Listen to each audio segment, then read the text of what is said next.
So my name is Kevin Christopher George. I am the owner and sole advisor of a consultancy called Green Merits Consulting.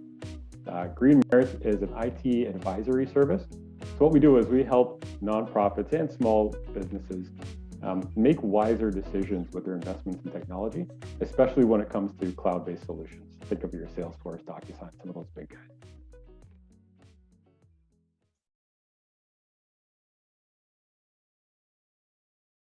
Green Merits actually started off when I came out of university, bright-eyed and bushy-tailed, thinking that I was going to save the world, right, when it comes to technology advisory services and consulting.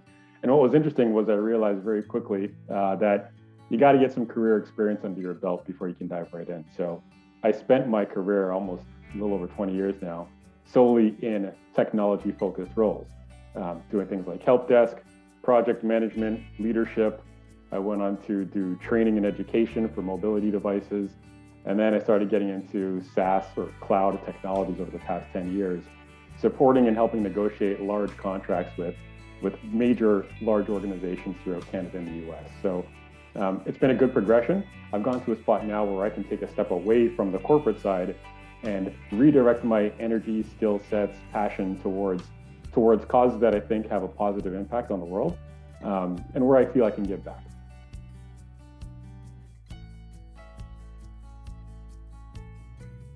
Interesting about joining ACN was I was actually introduced to a fellow member, Don Rack, as I was making my exit from the corporate sector. A colleague that I worked with at my last company said, "Hey, you're trying to get into the nonprofit sector, and yeah, it seems like you've got a unique perspective on how nonprofits can set up relationships with technology providers." So this gentleman put me in touch with Don Rack. Don was great. We had a bunch of conversations. He gave me the lay of the land and was like, "You know what? Join ACN, get involved, participate, talk to other people, learn about it, because I think you've got something unique to offer, and I think the sector would benefit from your expertise." So it's been a wild ride getting here, and as of I think late January, I pulled the trigger and joined the team.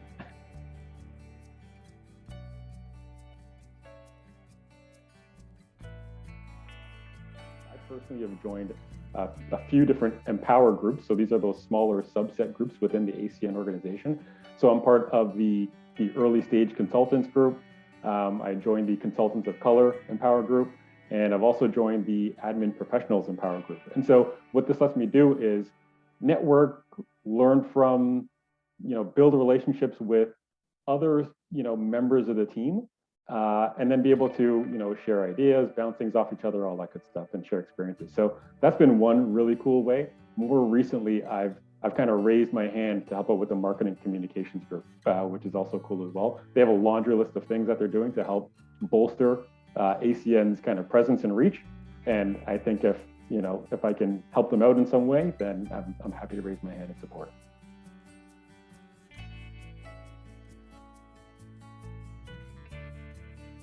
It's fun taking on little projects that do have a defined kind of start and end. And so one example was assisting you, Tricia, with not only the Google form through which all the RFP submissions come in, but then how do we take that information and present it back to the ACN members? And again, not a massive project, but just a little bit of tinkering, a little bit of playing around, and it ends up being something that saves you a bit of time. It's valuable to members, because they're able to now go into the members only page and see like which RFPs have come in recently, when do they due, when should I submit, who are they for, kind of thing. So those little value added things, they add up over time, and I think ultimately it'll make ACN just a better, well-run, efficient kind of organization that is doing a lot of great things in the community.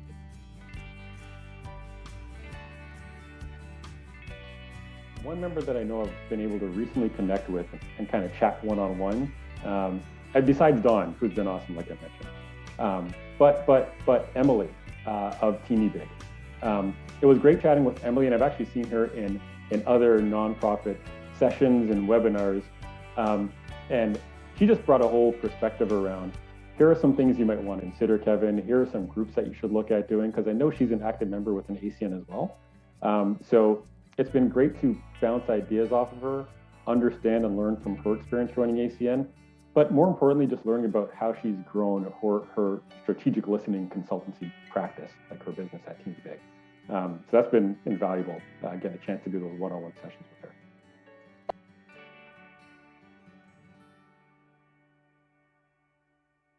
So when it comes to resources specific to my membership at ACN, two really come to mind. The first one being the aforementioned Empower groups, because ultimately I think joining ACN is about building relationships and building that network, right? People that trust you and will vouch for you and mention your name when they're talking to their nonprofit clients. So that's first and foremost.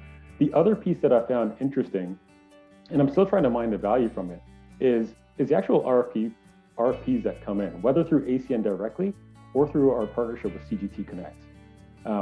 That's been interesting because I'm seeing what types of opportunities are out there for nonprofit work, especially because mine's a bit more niche in terms of IT advisory services, right? So I'm looking at those RFPs, I'm looking at the context, I'm looking at the scope of the work that's being provided. And I'm trying to make sure that my response, or even my services in some case, are tailored and specific to the needs that I'm seeing out there. So that's been interesting because it's allowing me to grow and shape and mold my advisory practice based on what I'm seeing, and it's actually resulted in some tangible initiatives on my side.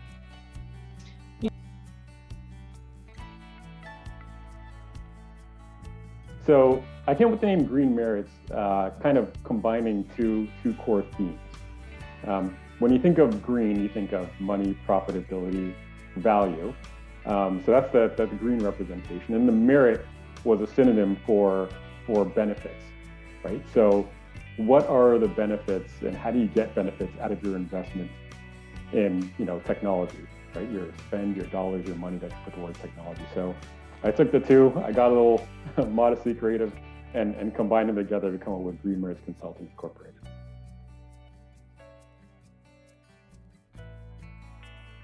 So my advice for a new member would be really to lean in and talk to fellow ACN members.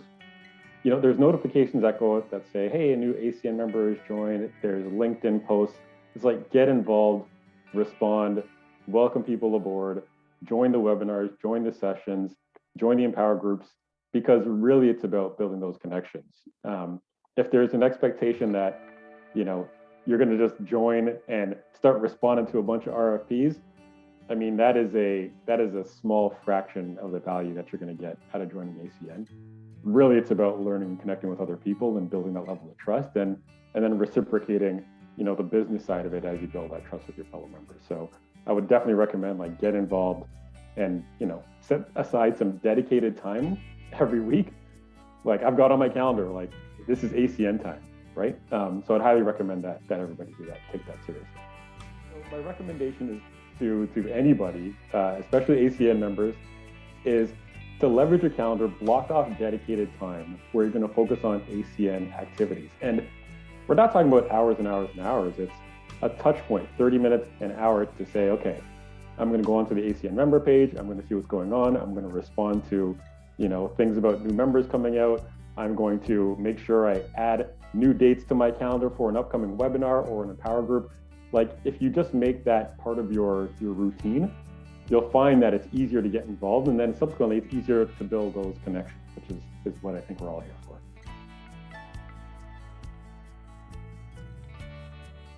I wanted to get into something that was more aligned with my beliefs, right? Where I could go to sleep at night feeling like, okay, you know what, I'm spending my time, energy, effort, skill set on supporting causes that I agree with, and that my family agrees with, and that I'm proud to talk about, right?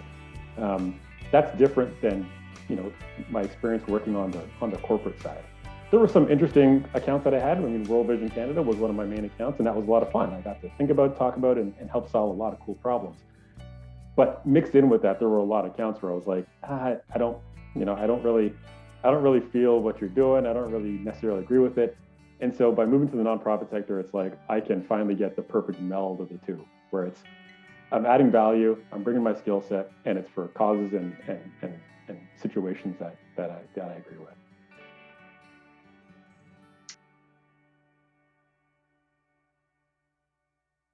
One nonprofit that I recently worked with late last year, this is in the health services side of the house up here in Canada. And they were on the path to sign a contract with a technology service provider. And so they introduced me, they got me on some of the demo calls, they got me introduced to the team. And even through just a short interaction, I was able to help raise questions, some concerns that ultimately made them have much more leverage at the negotiation table, because they realized that the total cost of ownership of that solution that they were going to subscribe for 3 years, there were a lot of hidden things that if they didn't know about up front, they would have gotten hit with later on. And so the advantage to, kind of partner with me, work with me through some of these kinds of situations where a nonprofit is on the cusp of buying a new technology solution is that you are more aware of the total cost of ownership, the potential risks, the things you might just not have thought about.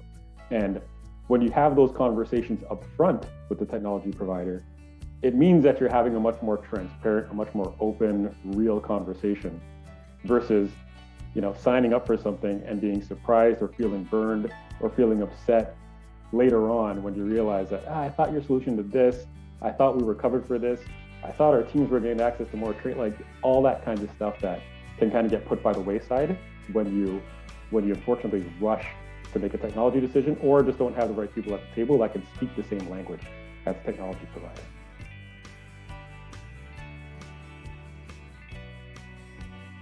While a larger nonprofit will probably get the most value from my service offerings, especially the technology advisory services when it comes to contract negotiations, small nonprofits can take advantage of my expertise and background as well, because they are still going to get into those situations where they're doing some research about solutions that they might want to buy. And it doesn't hurt to bounce that off of somebody who's just going to make sure that you've got your head in the right space.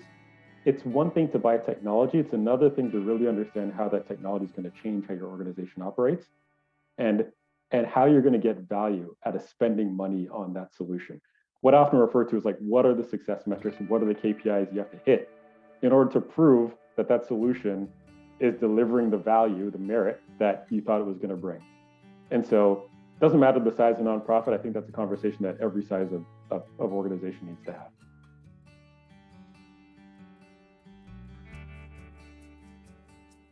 In the later part of my career as a customer success manager and the CSM team, these are the guys that they come in after the sale is done and they support the client with the solution that they just bought.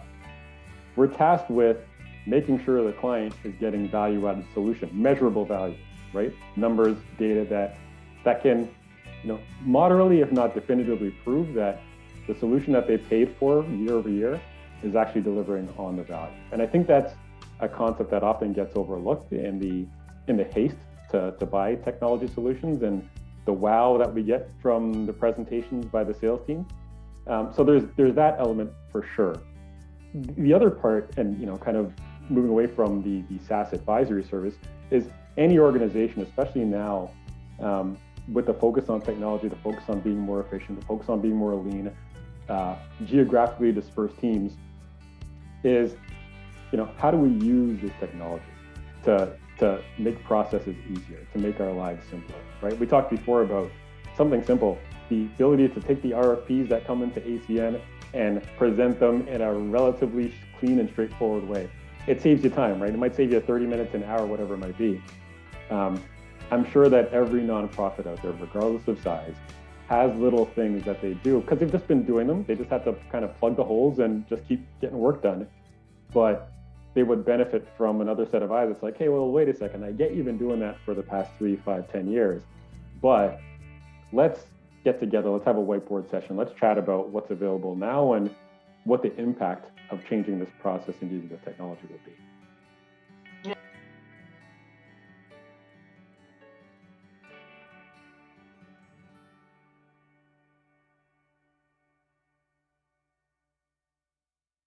New Zealand. Black, 2 cream, 2 sugar. People who take too long to respond to my emails. Potato chips, Lay's, regular. say dog, but I have a cat who I love very much. But I'll stick with dog. Michael Jordan.